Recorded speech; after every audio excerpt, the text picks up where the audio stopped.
നമസ്കാരം. ഹോർമോസ് കടലിടുക്കിന്റെ നിയന്ത്രണത്തെ ചൊല്ലി ഇറാനുമായി നിലനിൽക്കുന്ന തർക്കത്തിൽ അമേരിക്കയ്ക്ക് വലിയ തിരിച്ചടി.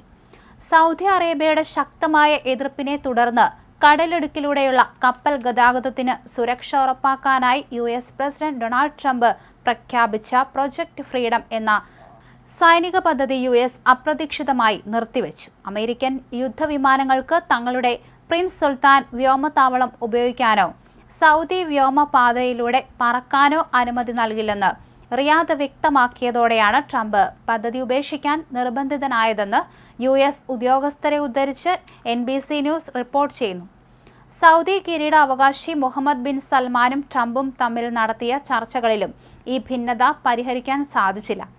ഫെബ്രുവരി 28-ന് USഉം ഇസ്രായേലും ഇറാനെതിരെ സംഘർഷം ആരംഭിച്ചതിനു പിന്നാലെയാണ് തന്ത്രപ്രധാനമായ ഹോർമോസ് കടലിടുക്ക് ഇറാൻ അടച്ചുപൂട്ടിയത്.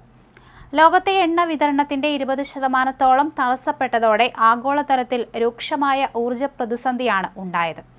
ഇതിനെ മറികടക്കാനാണ് ട്രംപ് പ്രൊജക്ട് ഫ്രീഡം കൊണ്ടുവന്നതെങ്കിലും സഖ്യകക്ഷികളെ വിശ്വാസത്തിലെടുക്കാതെ ഏകപക്ഷീയമായിട്ടാണ് നീങ്ങിയതെന്നാണ് റിപ്പോർട്ടുകൾ.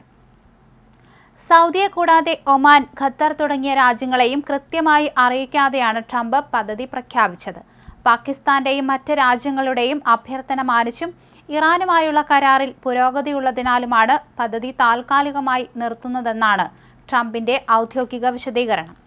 ഈ പദ്ധതിയിലൂടെ US പതാക ഘടിപ്പിച്ച 2 കപ്പലുകൾ കടലിടുക്ക് കടന്നതായി US അവകാശപ്പെടുമ്പോഴും ഇറാൻ ഇത് നിഷേധിച്ചു. പദ്ധതി പ്രഖ്യാപിച്ചതിന് പിന്നാലെ ഇറാൻ ആക്രമണം ശക്തമാക്കി.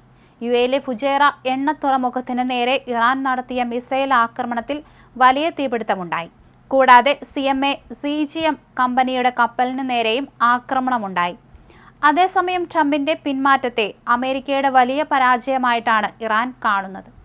അമേരിക്കൻ നാവികശക്തി ഉപയോഗിച്ച് ജലപാത തുറക്കാനുള്ള ശ്രമങ്ങൾ ഫലിക്കില്ലെന്ന് വന്നതോടെ ട്രംപ് പിൻവാങ്ങുകയാണെന്ന് ഇറാൻ ഔദ്യോഗിക മാധ്യമങ്ങൾ പരിഹസിച്ചു.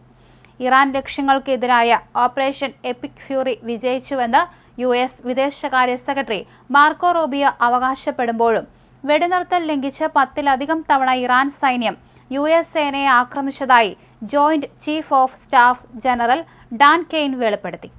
UAE ലക്ഷ്യമാക്കി ഇറാൻ തൊടുത്തുവിട്ട 15 മിസൈലുകളും 4 ഡ്രോണുകളും തകർത്തതോടെ മേഖലയിൽ യുദ്ധം വീണ്ടും ആളിക്കത്തുകയാണെന്ന് ഭീതിയും നിലനിൽക്കുന്നുണ്ട്. ഒമാൻ, ഖത്തർ, കുവൈറ്റ് തുടങ്ങിയ രാജ്യങ്ങളെയും പദ്ധതി പ്രഖ്യാപിച്ച ശേഷമാണ് അമേരിക്ക വിവരം അറിയിച്ചത്. ഇത് മേഖലയിലെ നയതന്ത്ര ബന്ധങ്ങളിൽ വിള്ളലുണ്ടാക്കിയിരുന്നു.